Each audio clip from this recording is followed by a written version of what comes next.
Halo guys, kembali lagi di channel seputar pengetahuan. Kali ini kita akan membahas alasan Rusia mundur dari Kherson. Ingin tahu kenapa? Tonton video ini sampai selesai dan jangan lupa like, subscribe, dan share.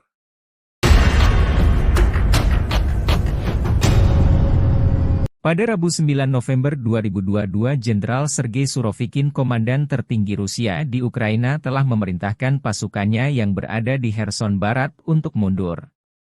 Mereka akan membangun garis pertahanan baru di sisi timur Sungai Dnipro.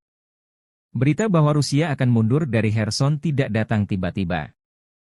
Jenderal Surovikin pada bulan Oktober telah mengisyaratkan kemungkinan keputusan sulit. Tidak lama sebelum itu, otoritas Kherson bentukan Kremlin mengumumkan langkah-langkah untuk mengevakuasi warga sipil dari tepi kanan Sungai Dnipro, tempat kota Kherson berada. Saat berbicara tentang evakuasi, Surovikin menyebutkan kesulitan mengangkut pasokan melalui jembatan Antonivka yang rusak oleh serangan Ukraina pada MiG-31, pesawat tua Rusia ini benar-benar merepotkan Ukraina. Goto dikabarkan akan PHK lebih dari 1.000 karyawan untuk pangkas biaya. Jadi tuan rumah KTT G20, ini 5 keuntungan bagi perekonomian Indonesia. Dengan semua sinyal yang ada, keputusan untuk meninggalkan Kherson kemungkinan sudah dibuat pada saat pernyataan Surovikin bulan Oktober. Segera setelah itu pasukan Rusia mulai mengangkut warga sipil setempat, barang berharga, dokumen, dan persediaan keluar kota serta membangun benteng di sepanjang tepi timur sungai. Tetapi jika dicermati, penarikan mundur pasukan Rusia bukanlah tanggapan langsung terhadap apa yang terjadi di garis depan. Selama sebulan terakhir satu-satunya pertempuran di tepi kanan Dnipro bersifat lokal. Untuk alasan apapun, tentara Ukraina belum mendapat keberhasilan besar di daerah itu selama sekitar 1 bulan terakhir. Lantas kenapa Rusia mundur? Jawabannya adalah prospek suram jika Rusia pada akhirnya harus menghadapi gempuran Ukraina. Kiev memiliki keunggulan numerik yang cukup untuk mengatasi pasukan Rusia. Dan karena kesulitan pasokan, tidak banyak yang bisa dilakukan Rusia untuk meningkatkan kekuatannya. Mempertahankan kota dari serangan Ukraina akan membutuhkan pasukan besar siap tempur. Sementara mereka tidak memilikinya. Atau tidak bisa mengirimnya ke sisi barat di Dnipro. Akibatnya Rusia telah menyimpulkan bahwa mundur lebih baik daripada bertempur dan hancur. Pertanyaan lainnya adalah bagaimana Rusia bisa berakhir dalam situasi ini? Pada bulan Maret, pasukan lintas udara, marinir, dan pasukan pertahanan pesisir Rusia dari Crimea mendapat sejumlah keuntungan dari runtuhnya pertahanan Ukraina di daerah itu. Rusia kemudian berusaha untuk bergerak maju. Tujuannya adalah merebut Mykolaiv di sisi barat, jembatan Sungai Bag selatan dekat Voznesensk di barat laut dan Kryvyi Rih di utara. Jalur utama kemajuan adalah di Voznesensk. Dari tempat ini komando militer Rusia berencana untuk mengirim pasukan ke Odessa.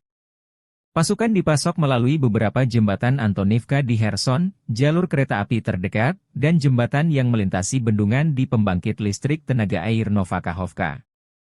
Tetapi pada awal Maret menjadi jelas Rusia tidak memiliki kekuatan yang diperlukan untuk serangan ambisius seperti itu. Ukraina memaksa pasukan Rusia mundur dan kembali ke perbatasan Kherson. Dikutip dari surat kabar independen Rusia, Meduza Jumat 11 November 2022, di sekitar kota Snihurivka wilayah Mykolaiv, mereka mulai membangun pertahanan. Geografi memberikan beberapa bantuan. Lanskap di daerah didominasi padang rumput yang terbuka dengan hanya sesekali sabuk hutan. Ini berarti tidak akan ada tempat bagi pasukan Ukraina untuk bersembunyi. Pasukan Rusia juga menempatkan sebagian besar pertahanan mereka di sepanjang Sungai Inhulets. Tentara Ukraina mencoba menyeberangi sungai tersebut selama musim panas. Tetapi berakhir dengan kerugian besar. Upaya serangan Ukraina dari Mykolaiv yang tidak memiliki hambatan air besar juga gagal. Pasukan Ukraina diserang oleh kekuatan udara dan artileri Rusia di padang rumput. Setelah itu, front menjadi stabil karena pertempuran tampaknya menjadi perang gesekan, dan pada bulan Juli serta Agustus, komando Rusia mengirim bala bantuan yang signifikan ke sisi barat Sungai Dnipro. Setelah itu, militer Ukraina mulai menggunakan taktik baru. Alih-alih menyerang posisi Rusia, mereka mulai menargetkan logistik Rusia. termasuk menghancurkan gudang amunisi Rusia secara sistematis. Taktik ini tidak mungkin dilakukan sebelum Agustus karena saat itu Ukraina belum memiliki senjata presisi tinggi dan jarak jauh yang kuat. Tetapi Ukraina kemudian mulai menerima beberapa peluncur roket HIMARS dari Amerika. Angkatan bersenjata Ukraina mulai melancarkan serangan harian di jembatan yang jadi kunci jalur pasokan Rusia. Meskipun hulu ledak roket tidak mampu sepenuhnya menghancurkan jembatan, Ukraina segera membuat jembatan tidak dapat digunakan. Upaya perbaikan oleh Rusia selalu kalah cepat dengan datangnya serangan. Pada pertengahan Oktober Ukraina telah merobohkan ketiga jembatan di seberang sungai Dnipro di bagian wilayah Kherson yang dikuasai Rusia. Selama beberapa bulan terakhir, Rusia menggunakan kapal untuk mentransfer pasokan baik ke pasukannya maupun ke warga sipil di Kherson. Upaya Ukraina untuk meluncurkan serangan terhadap kapal-kapal tersebut memiliki hasil yang beragam. Peluncur roket ganda yang dipandu GPS kurang cocok untuk serangan terhadap target bergerak. Namun, serangan Ukraina telah menghantam feri militer Rusia lebih dari sekali. Namun yang paling penting, feri dan kapal lain memiliki kapasitas angkut yang lebih rendah daripada jembatan. Dan Rusia tidak memiliki cukup kapal untuk mengatasi perbedaan tersebut. Komando Rusia pada akhirnya tidak dapat secara berarti meningkatkan jumlah kekuatannya di Kherson. Beberapa puluh ribu pasukan yang ada di sisi barat Dnipro tidak memiliki kapasitas untuk mempertahankan wilayah. Sementara Ukraina melanjutkan upaya serangan. Tetapi bulan pertama serangannya yakni dari akhir Agustus hingga awal Oktober sebagian besar tidak berhasil. Setiap melintasi sungai Inhulets mereka menjadi sasaran tembakan artileri dan serangan udara Rusia tanpa henti. Ukraina berhasil membebaskan sejumlah desa, tetapi tidak berhasil mencapai Dnipro. Kemudian pada awal Oktober, Komando Militer Ukraina yang memiliki inisiatif dan keunggulan numerik berhasil menemukan titik lemah di garis pertahanan Rusia. Sebuah titik di sepanjang Dnipro yang dipertahankan oleh infanteri dari Brigade Pertahanan Pesisir Crimea yang sudah kelelahan karena pertempuran sebelumnya. Ukraina berhasil menembus garis depan dan maju puluhan kilometer. Situasi ini akhirnya memaksa pasukan Rusia di bagian utara jembatan Kherson mundur untuk membangun garis pertahanan baru. Front stabil di sepanjang garis baru ini dan Ukraina mulai mengumpulkan bala bantuan untuk serangan baru. Pasukan Rusia di wilayah itu kemudian mendapati diri mereka dalam posisi yang jauh lebih buruk. Ukraina sekarang memiliki inisiatif dan dapat memilih waktu dan lokasi serangan berikutnya. Pada dasarnya tidak mungkin bagi Rusia untuk menambah kekuatan karena kesulitan pasokan. Prospek jangka panjang Rusia tampaknya tidak ada harapan. Cepat atau lambat, Ukraina akan melakukan serangan yang berhasil. Satu-satunya cara Rusia dapat menyelamatkan pasukannya di Kherson adalah dengan mendapatkan kembali inisiatif perang secara keseluruhan.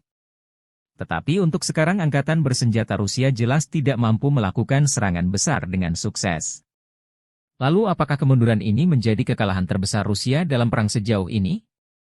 Dari perspektif politik itu pasti salah satu yang terbesar.